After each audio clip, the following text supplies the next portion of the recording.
ओम श्री परमात्मने नमः। बोलो अपने अपने गुरुदेव महाराज की जय हो। सज्जनों, गीता के 7वें अध्याय के 16वें श्लोक में भगवान श्री कृष्ण अर्जुन को उपदेश देते हुए कहते हैं कि हे अर्जुन, 4 प्रकार के लोग मुझे भजते हैं।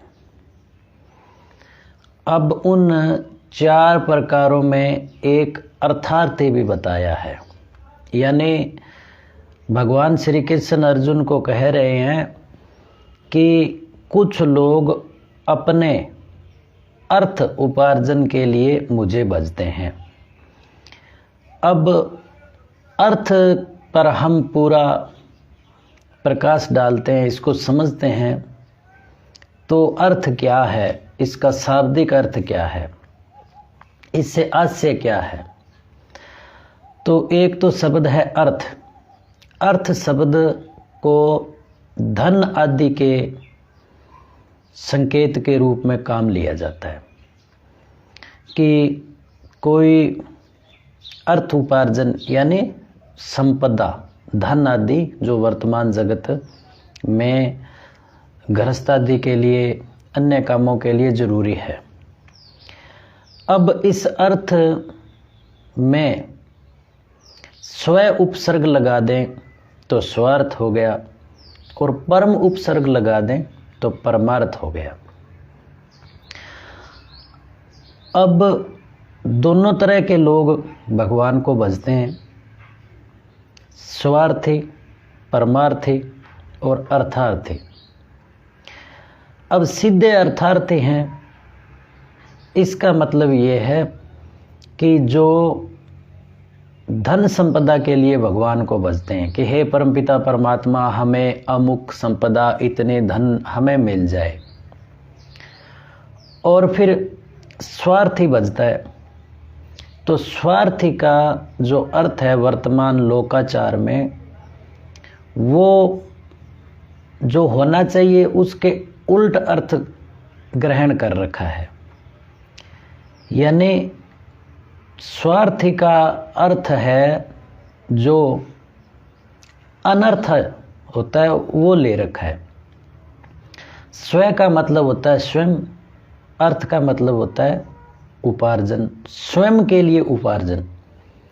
स्वयं कौन है? शुद्ध चित्त आत्मा है, निर्लेप है। अब आत्मा के लिए जो अर्जन करेंगे, जो हम उपाय करेंगे, उत्पादन करेंगे, वो तो मुक्ति के लिए होगा।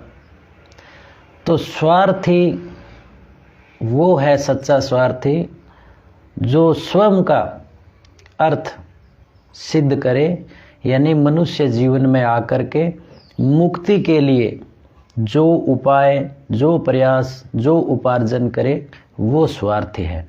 वो भी भगवान को भजते हैं। परमार्थी, अब परम का अर्थ होता है विशुद्ध सत्य, परम सत्य। और इसका अर्थ अगर हम लगा लें दूसरे लोगों के अर्थ के लिए, उपयोग के लिए, भले के लिए, तो अब जो परम अर्थ है उसमें परमार्थी लोग हैं जो सब के लिए भगवान को भजेंगे। जैसे हम यज्ञ करते हैं तो अंतिम में कहते हैं ना, सर्वे भवन्तु सुखिनः सर्वे सन्तु निरामया। यानी जो सब के भले के लिए भगवान से प्रार्थना करते हैं वो है परमार्थी। और अब इसमें 3 तरह के लोग हो गए। जो खुद के धन दौलत के लिए भगवान का भजन करते हैं वो है अर्थार्थी। और जो स्वयं की मुक्ति के लिए भगवान का भजन करते हैं वो है स्वार्थी। और जो सब जगत के भले के लिए भगवान से, परमात्मा से प्रार्थना करते हैं कि सर्वे भवन्तु सुखिनः, तो वो है परमार्थी। इस प्रकार से हमें स्वार्थी बने तो भी कोई बात नहीं है, क्योंकि खुद के भले के लिए, खुद हम आत्मा है और आत्मा के भले के लिए मुक्ति है। और परमार्थी बने तो भी कोई बात नहीं है, क्योंकि सबके लिए भले के लिए प्रयास करेंगे तो अपना भला होगा ही।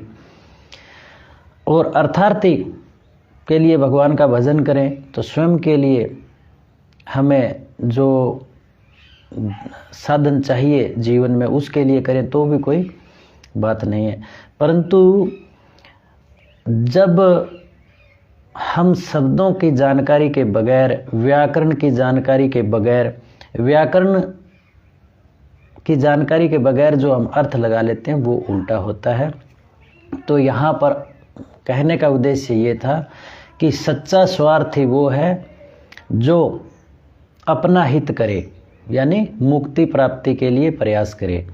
और जो लोकाचार के अंदर स्वार्थी यानी खुद का भला हो चाहे दूसरों का उजाड़ हो, वो उसको स्वार्थी मत कहो, आप उसको अनार्थी कहो, क्योंकि वो अनार्थी करता है, यानी अनर्थी करता है, स्वयं का ही अनर्थ करता है। जो हम करते हैं वो भोगना पड़ता है। तो इस प्रकार से हम प्रत्येक बात को शास्त्रों के अंदर देखें, शास्त्रों से समझें, तो हमारा मन, चित्त, बुद्धि है जो परमात्मा में समाविष्ट होगा और हम मुक्ति की तरफ बढ़ेंगे। ओम तत्सत।